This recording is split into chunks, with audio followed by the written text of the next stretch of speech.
Dhanbad top news में आज धनबाद के किराना और जेरॉक्स दुकान में चोरों ने किया हाथ साफ। बताएंगे पूरा मामला। सशक्त नियमों के साथ धनबाद में शुरू हुआ बसों का परिचालन। स्वागत है आपका धनबाद टॉप न्यूज़ में। मैं अजय राज। धनबाद की कुछ खबरों की करेंगे चर्चा। बंगाली कल्याण समिति ने पूर्व राष्ट्रपति की शोक सभा का किया आयोजन और भी बहुत कुछ।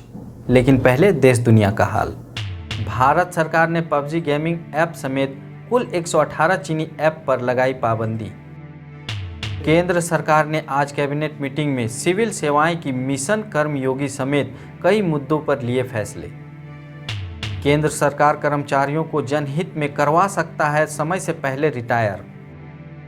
भारत में कोरोना मामले 37.69 लाख के पार, 66,300 से ज़्यादा लोगों की हुई मौत। पाकिस्तान द्वारा किया गया सीज फायर का उल्लंघन, भारतीय सेना का एक जवान शहीद। एनएसए में गिरफ्तार डॉक्टर काफिल इलाहाबाद हाईकोर्ट के आदेश के बाद रिहा। सप्ताह के तीसरे दिन सेंसेक्स 185 अंक और निफ्टी 64 अंक बढ़कर बंद हुआ। सोने की कीमत 1,210 रुपये प्रति 10 ग्राम गिरी, तो वहीं चांदी का दाम 1,500 रुपये प्रति किलोग्राम गिरा। अब रुख करते हैं धनबाद की खबरों की ओर।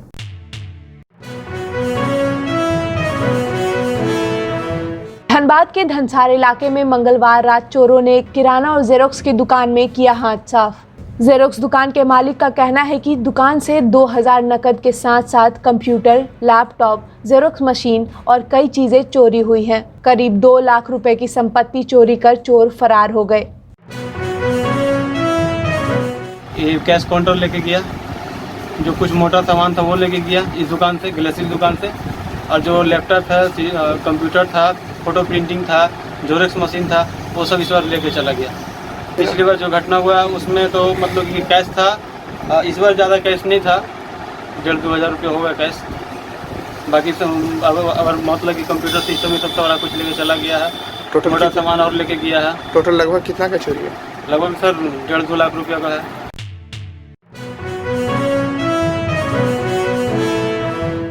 अनलॉक 4 में राज्य सरकार ने बसों के परिचालन को हरी झंडी देने के साथ साथ मॉल, सैलून इत्यादि को भी खोलने की अनुमति दे दी है। आईसीएमआर की गाइडलाइन के बाद सोमवार से धनबाद में बसों का परिचालन शुरू हो गया है और मॉल भी खुल गए हैं। जैसे कि हम लोगों को न्यूज़ के माध्यम से, आप लोग के माध्यम से ही पता चला था कि हम लोगों का बस का संचालन झारखंड इंटर स्टेट में होगा। उसके बाद कल शाम में डीटीओ साहब खुद आके इसका गाइडलाइन इशू किए हैं, जिसमें से बोले कि जो हम लोग का फुल कैपेसिटी है, मे बी अगर 50 सीट का बस है तो उसमें आप 25 पैसेंजर्स को ही सिर्फ ले जा सकते हैं। और इसमें उन्होंने ये भी किया है कि जो किराया होगा वो आज के रेट को देखते हुए, फ्यूल का दाम जो है और आने वाला जो कैपेसिटी को लेके जो रेट है उसी के आधार पे बोला गया है चार्जेस लेने के लिए। उसके बाद अभी जो भी गाइडलाइन आया उसको हम लोग फुलफ़िल कर रहे हैं। रूट में अभी बसें आज से स्टार्ट हुई है। आज से जाने के बाद अब जो बसें आएंगी वापस, वो इसी बस स्टैंड में सैनिटाइज़ किया जाएगा। उसको प्रॉपर वे से जो हम लोग है वो मास्क पहनेंगे। जो गाइडलाइन जो हमारी सरकार दे रही है उसको हम लोग फुलफ़िल करेंगे। इस पर सरकार का, गवर्नमेंट का जो गाइडलाइन है सर, उसके हिसाब से हम लोगों ने सारा तैयारी किया हुआ है।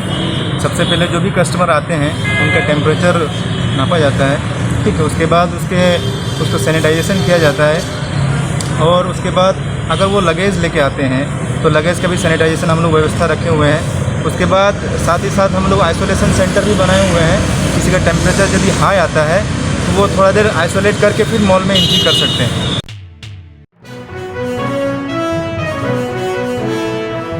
धनबाद के बंगाली कल्याण समिति के कार्यालय में भारत के पूर्व राष्ट्रपति प्रणब मुखर्जी की शोक सभा का आयोजन किया गया।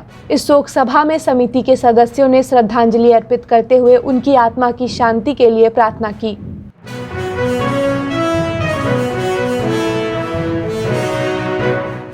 काल हमारे परम श्रद्धेय भारत रत्न एवं हमारे देश के पूर्व राष्ट्रपति स्वर्गीय प्रणब मुखर्जी हम सभी को छोड़ के चले गए।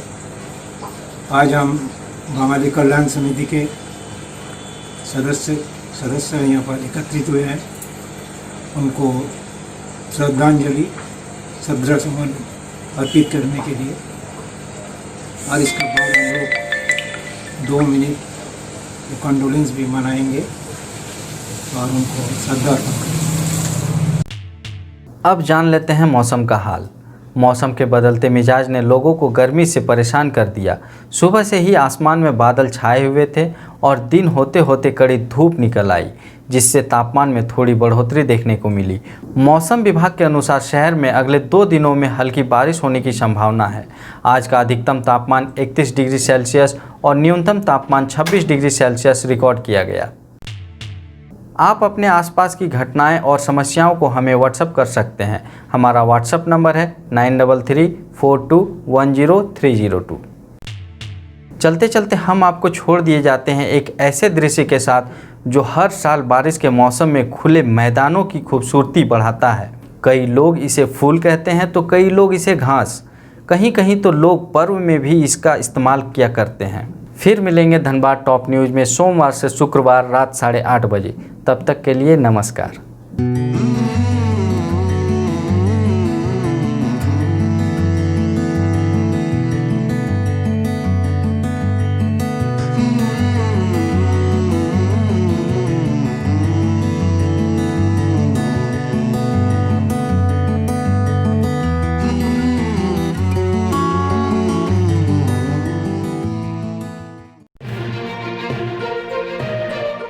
बने रहें TheTimesMedia.com पर। आप हमें फेसबुक और यूट्यूब पर भी देख सकते हैं।